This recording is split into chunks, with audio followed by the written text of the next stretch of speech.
যারা এই মুরগির মাংসটা পছন্দ করেন আজকের এই ভিডিওটা তাদের জন্য। তো প্রথম থেকে অবশ্যই ভিডিওটি দেখবেন।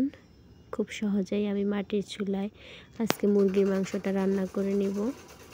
তো মুরগির মাংসটা রান্নার জন্য আমি এখানে কড়াইতে তেল বসিয়ে দিয়েছি, সেখানে কেটে রাখা পেঁয়াজ, টমেটো, কাঁচামরিচ দিয়ে দিলাম। এগুলো দিয়ে ভালোভাবে ভেজে নেব, অনেকক্ষণ ভেজে নেব। এগুলো সে ভালোভাবে ভেজে নিতে হবে। যেহেতু আমি রান্নাটা মাটির চুলায় করতেছি সেহেতু অবশ্যই অনবরত নাড়তে হবে। গ্যাসে হলে চুলার আঁচ বাড়িয়ে কমিয়ে দিয়ে রান্না করা যায়, কিন্তু মাটির চুলায় রান্না করলে দেখা যায় যে সবসময় নাড়াচাড়ার মধ্যে থাকতে হয়। তো আমি মাটির চুলায় রান্নাটা করতেছি, অবশ্যই দেখবেন। অনেকেই আছেন যারা মাটির চুলায় রান্না পছন্দ করেন, আমার এই ভিডিওটা তাদের জন্য। যারা মাটির চুলায় রান্না পছন্দ করেন অবশ্যই ভিডিওটি ভালোভাবে দেখবেন। আমি এখানে মাংসটা রান্নার জন্য মশলাগুলো ভালোভাবে রেডি করে নিয়েছি।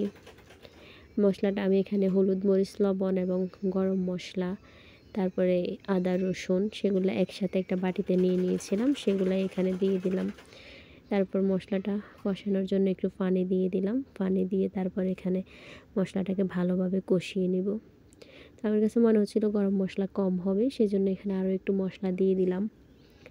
তো মশলাটা ভালোভাবে কষানো হলে তারপর আমি এখানে মাংসটা দেব। মাংসটা আগে থেকে ভেজে নিয়েছি। তারপর এখানে কিছু নতুন আলু কেটে নিয়েছিলাম।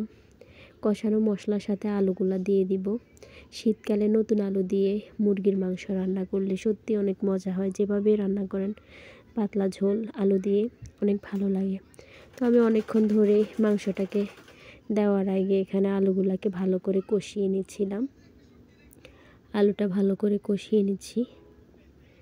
তো দেখতেই পাচ্ছেন আমি এখানে একটু স্কিপ করি নাই, শুধু অফ ক্যামেরায় কিছুক্ষণ স্কিপ ছিল। তো এই তো দেখুন আলুটা ভালোভাবে কষানো হয়ে গেছে। এখানে একটু পানি দিয়ে দিয়েছি।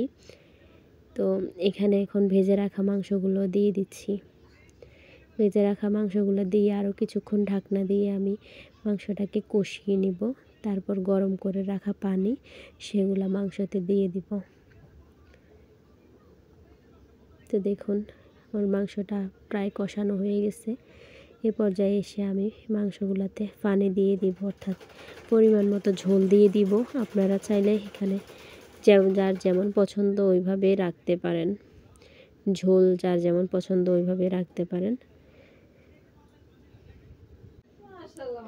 এই তো দেখুন খুব ভালোভাবে কষানো হয়ে গেছে। মাংসটা আসলে কষানোর কাছেই টেস্ট আসে। ভালোভাবে মাংসটাকে কষিয়ে নিলাম। তারপরে এখানে গরম করে রাখা পানিটা দিয়ে দিব। দিয়ে আবারও আমি 20 মিনিট রান্না করব।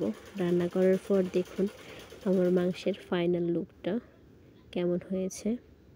তো ধন্যবাদ ভিডিওটা এতক্ষণ ধৈর্য ধরে দেখার জন্য।